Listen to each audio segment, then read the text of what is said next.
सुस्वागतम बच्चों। आज 9वीं कक्षा के हिंदी हम पढ़ेंगे। पिछले कालांश में हम ममता विषय पढ़े थे। ब्राह्मण मंत्री चूड़ामणि की बेटी ममता विधवा थी और वह बहुत दुखी थी। उसके दुख को कम करने के लिए पिता चूड़ामणि पठानों से प्राप्त स्वर्ण मुद्रा भेंट करते हैं, लेकिन ममता इनकार करती है। बोलती है, हम ब्राह्मण हैं, इतने सोना लेकर क्या करेंगे। इसके बाद देखो क्या हो रहा है। किताब देखो 64 पृष्ठा। इस पतनोन्मुख प्राचीन सामंत वंश का अंत समीप है बेटी। किसी भी दिन शेरशाह रोहतास पर अधिकार कर सकता है। उस दिन मंत्रित्व न रहेगा। तब के लिए बेटी, हे भगवान, तब के लिए, विपद के लिए इतना आयोजन, परम पिता की इच्छा के विरुद्ध इतना साहस। पिताजी, क्या भीख न मिलेगी?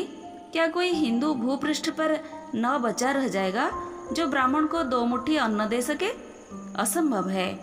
फेर दीजिए पिताजी, मैं कांप रही हूँ। इसकी चमक आंखों को अंधा बना रही है। मूर्ख है, कहकर चूड़ामणि चले गए। दूसरे दिन जब डोलियों का तांता भीतर आ रहा था, ब्राह्मण मंत्री चूड़ामणि का हृदय धक धक करने लगा। वह अपने को न रोक सका। उसने जाकर रोहतास दुर्ग के तोरण पर डोलियों का आवरण खुलवा चाहा। पठानों ने कहा, यह महिलाओं का अपमान करना है। बात बढ़ गई। तलवारें खींची।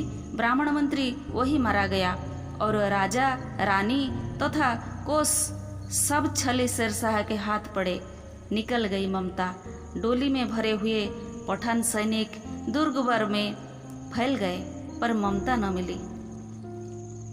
काशी के उत्तर धर्मचक्र विहार मौर्य और गुप्त सम्राटों की कीर्ति का खंडहर था। भग्न चूड़ा, तृणागुल्म से ढके हुए प्राचीर ईंटों के ढेर में बिखरी हुई भारतीय शिल्प की विभूति ग्रीष्म रजनी की चंद्रिका में अपने को शीतल कर रही थी। जहाँ पंचवर्गीय भिक्षु गौतम का उपदेश ग्रहण करने के लिए पहले मिले थे, उसी स्तूप के भग्नावशेष की मलिन छाया में एक झोंपड़ी के दीपालोक में एक स्त्री पाठ कर रही थी। अनन्या चिंतयन्तो मां ये जनाः पर्युपासते।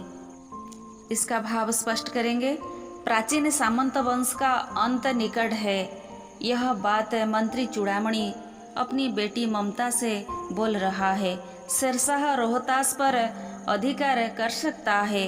भविष्य के लिए जो दुर्दिन है, उनके पिताजी उसके लिए इतना आयोजन कर रहे हैं। यह सोचकर आश्चर्य हो रही है ममता। भगवान की इच्छा के विरुद्ध कार्य न करने को कह रही है वह। ममता निर्लोभ थी, इसलिए बोल रही थी, इस संसार में वह भीख मांगकर बचेगी, लेकिन पठानों के उत्कचों को उनके पिता स्वीकार न करें। मूर्ख है ममता, पिता समझते हैं। दूसरे दिन जब डोलियों का तांता भीतर आ रही थी, ब्राह्मण मंत्री चूड़ामणि का हृदय धक धक करने लगा। वह अपने को रोक न पाया। जब वह डोलियों का आवरण खुलने चाहा तो पठानों ने कहा, यह महिलाओं का अपमान है। इस डोली में महिलाएं हैं। दोनों के बीच लड़ाई हुई।